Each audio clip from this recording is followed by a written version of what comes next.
Good evening, class. This is Abel Mabra reporting to you week 4. We are covering the lymphatic system, anatomy and physiology.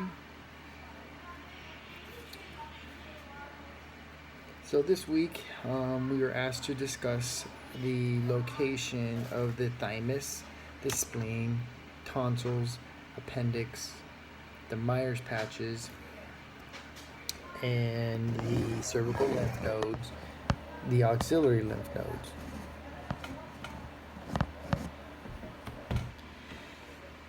We're also here to discuss the flow of the lymph through the body as well. So I'll cover that in the last portion of the video today. But just so we know, I'm going to go ahead and cover the thymus, which lies above the heart. So our heart sits about right here, and the thymus lies above the heart in this region here. The spleen is located on the left side of the abdominal region, and it's attached to the stomach here in this region here. Okay. So the tonsils, there's the pharyngeal tonsil and the plantar tonsils. And the pharyngeal tonsils is located on the roof of the posterior superior wall of the nasopharynx, just way behind your throat here in the back, where your nasopharynx is connecting down towards your throat. The palatine tonsils lay on each side of the pharynx, on both sides of your pharynx in the back of your throat. Okay. The appendix lies on the right iliac crest, which is located in the lower right quadrant of the abdominal region in this area here. If you've had an appendicitis, depending on what type of appendicitis you've had, you either have a little scar or a really big scar, maybe about 3-4 inches in diameter. Okay, so here's actually in diameter for my appendicoscopy is probably about 1 millimeter scar, but the old way of cutting out that appendix can leave a nice scar just in that lower quadrant of the abdominal region if you've ever had appendicitis. Okay, that lies about right down here in this area. Okay.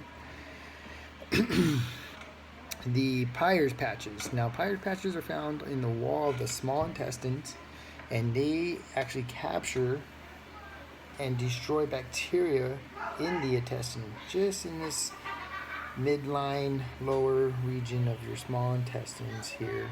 Okay. Your cervical lymph nodes, which consist of your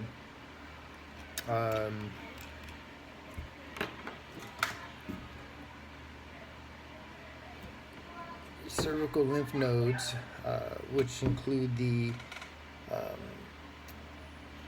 supraclavicular, the posterior and anterior cervical, and the tonsillar, the submandibular, the submental, and the preocular lymph nodes, which for your supraclavicular lies just above your clavicle, right in this area here.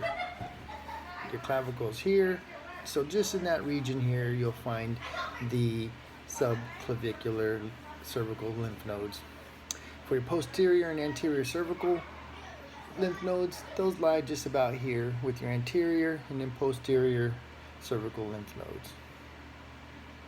Your tonsillar, which lie just at the end of your mandibular jaw here, you'll find the tonsillar lymph nodes. And your submandibular follow those lymph nodes just above right here, around and going leading into your submental lymph nodes. And then if we follow this lymph node up to about this region here next to your temple, we're going to find the preocular lymph nodes right in this area. So this leads us to our auxiliary lymph nodes. We have our pectoral anterior group, which is on the lower border of the pectoralis minor, the scapular posterior group along the subscapular arteries, and the lateral group along the auxiliary vessels. So for your pectoralis minor, which your lymph node basically borders that pectoralis minor that connects that tissue here to your ribs down this way. So your pectoralis minor comes down this way and connects to your rib cage down this way, which this is where your anterior group lowers and borders that muscle there. For your subscapular, I have to pull my arm out, which your subscapular artery travels along here, which that is where your lymph flow will follow right through here. And we have our lateral group along the auxiliary vessels just below here, where our auxiliary vessels are bordered for that lateral group along that side here, just below here. Okay, so I would like to discuss the lymph flow through the body and the node. So what I like to discuss is how the lymph enters through the afferent lymphatic vessels, the direct lymph inward enters the sinuses, which are considered the irregular channels, into the medulla. The medullary sinus is drained in the afferent lymphatic vessels, conveys the lymph, antibodies, and activated T cells out of the node, and the lymph nodes function as a filter, which also removes the foreign substances or traps them and destroys them with the macrophages or the immune response of the lymphocytes. Lymphatic capillaries, which where we start, send to the collecting vessels, and they course through many lymph nodes from here. Lymphatic trunks drain major portions of the body, collecting in ducts. The right lymphatic duct, which also receives the lymph from the right arm and the right side of the head and the thorax, which empties into the right subclavian vein.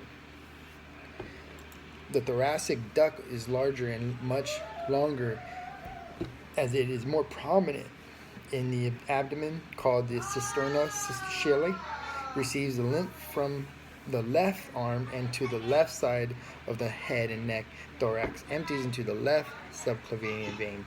So we can say that the lymph flows in only one direction and flows from the right side to the left side in one closed loop. I hope you enjoyed my session this week, and I hope everyone has a very nice rest of the weekend. Thank you very much for being with me, and have a good day. Bye-bye.